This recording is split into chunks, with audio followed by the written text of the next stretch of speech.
warahmatullahi wabarakatuh. Kami dari Laboratori Asisten of Semensa, Subunit Biostan, perkenalkan nama saya Muhammad Fadlawangsa Jaya Perdana. Saya Nabil Uriawan. Saya Naswa Aulia. Saya Nur Aulia.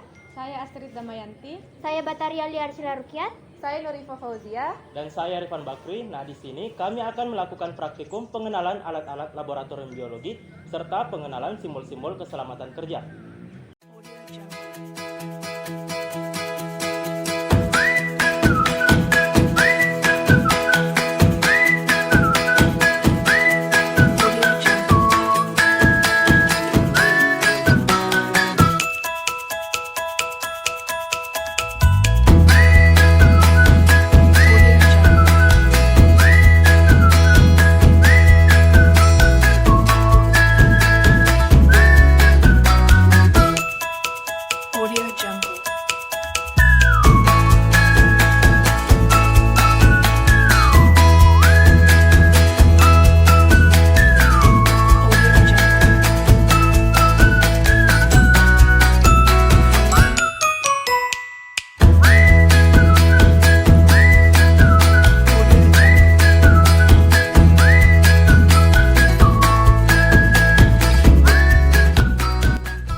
Yang pertama adalah pipet tetes. Pipet tetes berfungsi untuk memindahkan cairan atau larutan dengan volume yang kecil.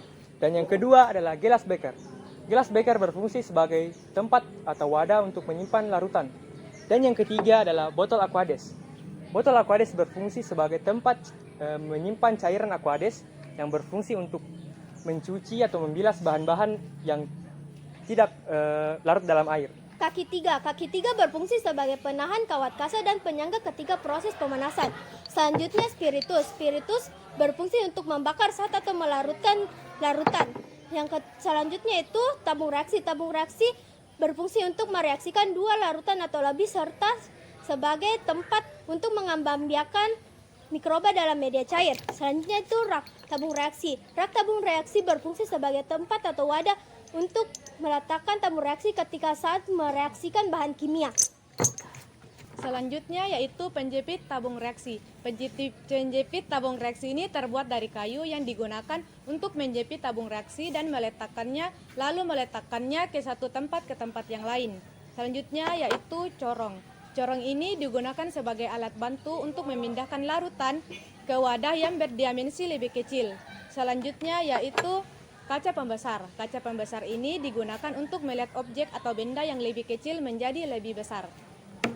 Erlenmeyer atau biasa juga dikenal dengan labu Erlenmeyer adalah alat yang digunakan sebagai penyimpanan untuk bahan kimia cair. Selanjutnya yaitu mortal dan pastel. Mortal dan pastel digunakan untuk menghaluskan atau menggerus suatu bahan yang bersifat padat. Mortal sebagai wadah dan pastel sebagai pegangan untuk menghaluskan bahan. Selanjutnya yaitu gelas ukur. Gelas ukur digunakan untuk mengukur volume larutan bahan kimia cair. Oke, dan alat yang selanjutnya ada kotak dan kancing genetika. Kotak genetika adalah kotak kayu atau plastik yang berisikan kancing-kancing yang terdiri dari 5 warna. Kancing-kancing ini dapat dipisahkan dan disatukan satu sama lain. Yang selanjutnya ada kancing genetika. Kancing genetika ini digunakan untuk mengidentifikasi kombinasi genetik atau prinsip-prinsip genetik lainnya. Misalnya pada persilangan monohibrid dan dihibrid. Yang kedua ada kaca arloji. Kaca arloji ini digunakan sebagai wadah untuk menimbang bahan kimia. Yang kedua sebagai tempat untuk menutup gelas beker. Yang ketiga sebagai wadah untuk mengeringkan zat kimia. Dan yang terakhir sebagai wadah untuk penguapan zat cair dalam jumlah kecil. Dan yang ketiga ada kawat kasa. Kawat kasa ini digunakan sebagai penopang atau penyangga pada saat proses pemanasan bunsen dan spiritus. Gunanya agar gelas kimia yang dipanaskan tidak langsung terkena oleh api dan tidak mudah pecah. Dan yang selanjutnya ada segitiga porselen. Segitiga porselen ini gunanya hampir sama dengan kawat kasa, tapi yang membedakan adalah bentuknya. Gunanya sebagai penyangga dan penahan pada corong untuk proses penyaringan. Oke, baik, di sini saya akan menjelaskan beberapa alat yang ada di depan saya. Yang pertama ini ada yang namanya cawan Petri. Nah, cawan Petri ini berfungsi sebagai tempat atau wadah saat kita ingin melakukan perkembangbiakan makhluk optik atau makhluk mikroorganisme. Kemudian di sini ada yang namanya blood lancet. Blood lancet ini merupakan sebuah alat untuk mengambil pada saat kita ingin mengambil sampel darah pada proses pengujian golongan darah. Nah, bentuknya itu seperti ini, kecil, warna biru dengan jarum di tengahnya. Cara penggunaannya yaitu dengan cara bagian kepalanya ini yang bundar kita putar, kemudian kita tarik. Nah, bagian ujung jarumnya ini kita tusukkan ke bagian tubuh yang ingin diambil sampel darahnya. Misalnya ketika pada manusia ditusukkan pada di ujung jarinya. Kemudian di sini juga ada yang namanya ABO screen. ABO screen ini ada 3 jenis. ABO screen ini sendiri berfungsi sebagai reagen pada proses pengujian golongan darah. Nah, yang ada di tangan saya ini ada yang namanya reagen anti A, ada reagen anti B, dan reagen anti AB. Kemudian ada alat laboratorium biologi terakhir yang ada di depan saya ini merupakan mikroskop. Mikroskop ini merupakan sebuah alat optik di mana terdapat 2 buah lensa, yaitu lensa okuler dan lensa objektif, yang mana mikroskop ini berfungsi sebagai untuk mempermudah kita untuk melihat makhluk-makhluk mikroorganisme seperti bakteri, sel, dan lain sebagainya. Nah, selanjutnya di sini saya akan menjelaskan bagian-bagiannya. Untuk bagian yang pertama dapat kita lihat di sini, yang paling atas merupakan lensa okuler seperti ini. Lensa okuler ini berfungsi untuk membentuk bayangan maya dan bayangan maya tegak dan diperbesar. Kemudian di bawah lensa okuler ini terdapat tabung.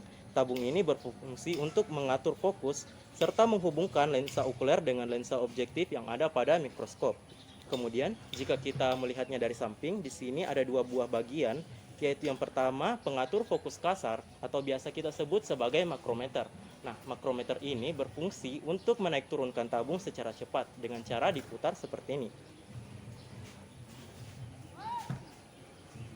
Nah, kemudian di bawahnya ada yang namanya pengatur fokus halus atau biasa kita sebut sebagai mikrometer. Sama seperti halnya makrometer, cara pakainya juga dengan diputar seperti ini.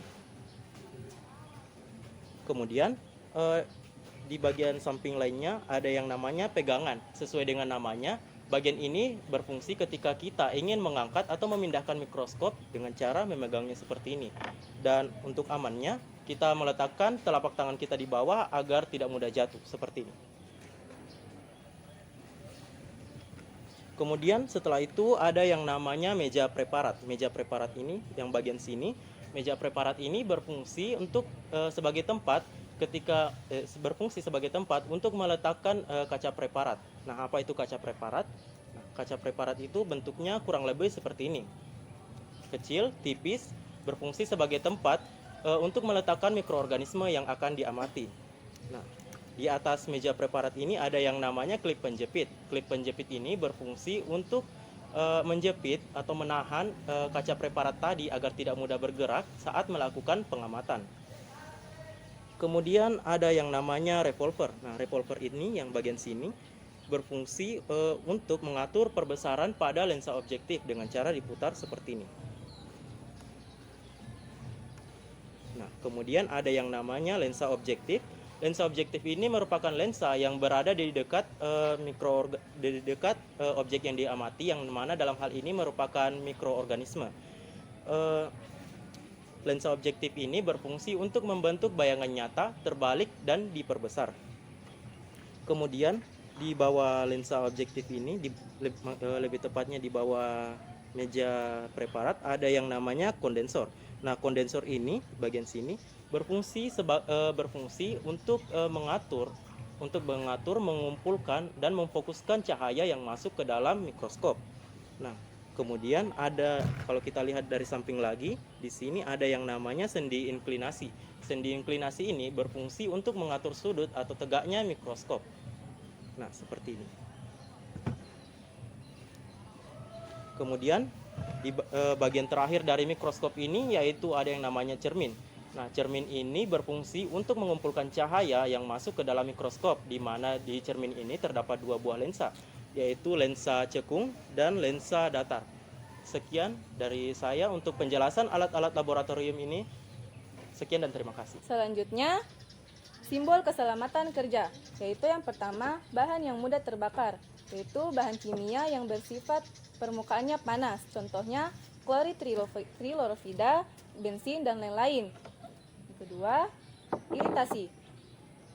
Iritasi yang bersifat krofis dapat menyebabkan kerusakan pada jaringan hidup dan menyebabkan iritasi pada kulit.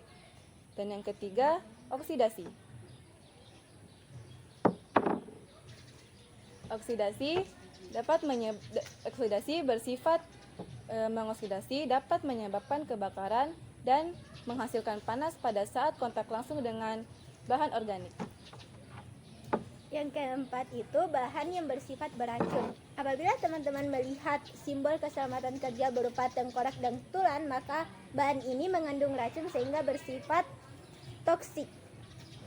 Apabila tertelan, terhirup, atau terkena kulit, maka dapat menyebabkan cacat, cedera, kanker, bahkan kematian. Contohnya yaitu merkuri dan juga cyanida. Selanjutnya yaitu bahan yang bersifat korosif. Bahan yang bersifat korosif dengan label tetesan air yang mengenai besi dan juga tangan, maka bahan tersebut bersifat korosif. Artinya bahan tersebut dapat memberi karat. Selanjutnya yaitu bahan yang bersifat korosif. Apabila teman-teman melihat simbol bahan berupa tetesan air kepada besi dan juga tangan, maka bahan tersebut bersifat korosif. Artinya selain dapat memberikan karat kepada besi dan juga dapat memberikan luka kepada tangan apabila terkena tangan Anda. Contohnya yaitu asam kuat seperti asam klorida dan juga basa kuat seperti natrium hidroksida. Selanjutnya yaitu bahan yang bersifat mudah meledak. Apabila teman-teman melihat simbol dengan bahan ini, maka bahan ini dapat mudah meledak. Perlakuan yang seharusnya yaitu menaruh bahan ini dalam keadaan basah dan menjauhkan dari panas ataupun sumber api. Contohnya yaitu logam kalium.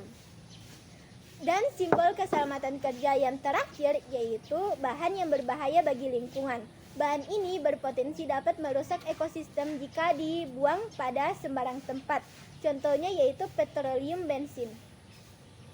Itulah tadi modul praktikum yang bisa adik-adik pelajari di rumah. Jangan lupa catat materi pentingnya. Sekian dari kami. Assalamualaikum warahmatullahi wabarakatuh.